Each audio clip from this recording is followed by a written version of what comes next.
शुरुआत की, आज उसी पे बेस हो गया हमारा इंडियन सिनेमा।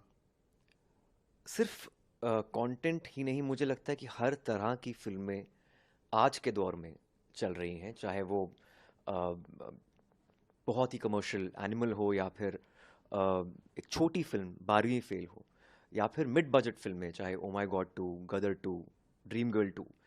हर तरह की फिल्में अब चल रही हैं, तो एक बड़ा कमबैक हुआ है इस साल Indian cinema, Hindi cinema specifically, क्योंकि साउथ की फिल्में तो हमेशा ही चल रही थी, पैंडेमिक में भी चल रही थी, हिंदी सिनेमा का कमबैक हुआ है।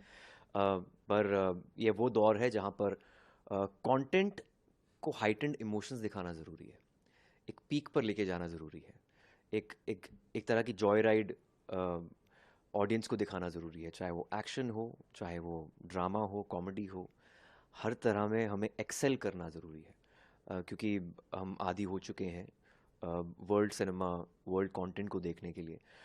तो हमें उसको उसको उस बेंचमार्क को रीच करना है, तभी हमारी फिल्में सक्सेसफुल होती हैं। और ये अच्छी बात है, एक चैलेंज है आर्टिस्ट के लिए, डायरेक्टर्स के लिए, हर एक के लिए। सर, एक जेके बैंक का भी उन्होंने कहा कि उसमें प्रॉफिट नहीं था, घपला था, और अब प्रॉफिट में चल रहा है। हमने उसको प्रॉफिट। देखिए, मैं आपसे कहता हूं ना, कमीशन बिठाइए, कमीशन खुद ही आपको बताएगा। हमारे वक्त में जे.एंड.के बैंक कहाँ था? जे.एंड.के बैंक में शेयर जो थे मेरे वक्त में, वो 900 पे पहुंच गए थे, फिर 1200 पे पहुंच गया एक शेयर, जो 30 रुपए से शुरू हुआ था। वो कैसे हुआ? अगर ये बैंक इतना थर्ड रेटर था तो वो कैसे हुआ? आज आपको आपके खुद के मकान खरीदे हुए हैं बंबई में, दिल्ली में, बाकी जगहों पे। आपका एम्प्लॉय यहां से जाता है, उसको सिर्फ अपना बिस्तरा ले जाना है, सब वहां पे, उसके वहां पे सब कुछ है, क्योंकि हमारे एम्प्लॉयज को वहां कमरा मिलता नहीं था। आज उसके लिए बैंक ने वो पैदा कर दिया है, सहूलियत पैदा कर दी है कि सारे बर्तन, घर का सारा सामान वहां पड़ा हुआ है, इसलिए उसको अपना बिस्तरा, सामान ले जाना, अपने पहनने के कपड़े, बाकी वहां सब है। ये कैसे हुआ? आजकल कुछ तो हुआ होगा, फिर क्यों गिरा? उसके लिए कमीशन बिठाइए। उस वक्त कौन था हुकूमत करने वाला, वो बिठाइए।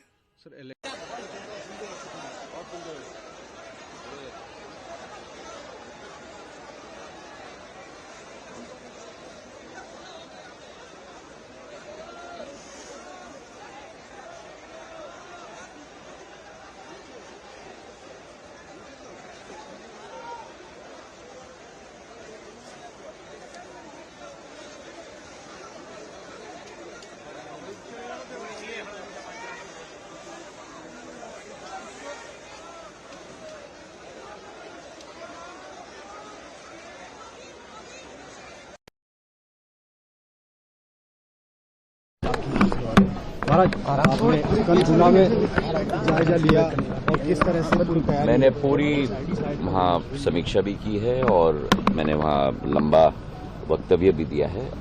48 घंटे में पहले भी कभी इतिहास में मूल्यांकन और मूल्यांकन के साथ प्रशासनिक स्वीकृति पत्र मुआवजा के लिए कभी नहीं दिया गया है जो इस बार दिया गया।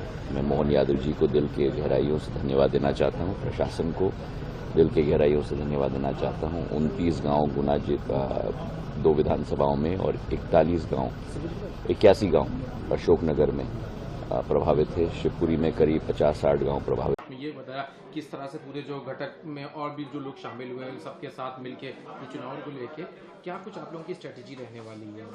देखिए, लोकसभा चुनाव का आगाज अब होने जा रहा है। कुछ ही दिन में चुनाव आचार संहिता लागू हो जाएगी।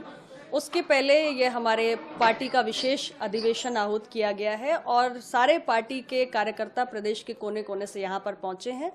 2024 के चुनाव के लिए 24 घंटा अब मंत्र मेहनत करने का उन्हें दिया गया है और साथ ही सारे कार्यकर्ताओं और पदाधिकारियों को स्पष्ट रूप से पार्टी का निर्देश है कि हमारा एनडीए का जो गठबंधन है उसमें अब 5 दल कुल शामिल हैं। भारतीय जनता पार्टी के साथ अपना दल तो रहा ही है, लेकिन अब हमारे साथ निषाद पार्टी भी है, भारतीय समाज पार्टी भी है, राष्ट्रीय लोकदल भी है।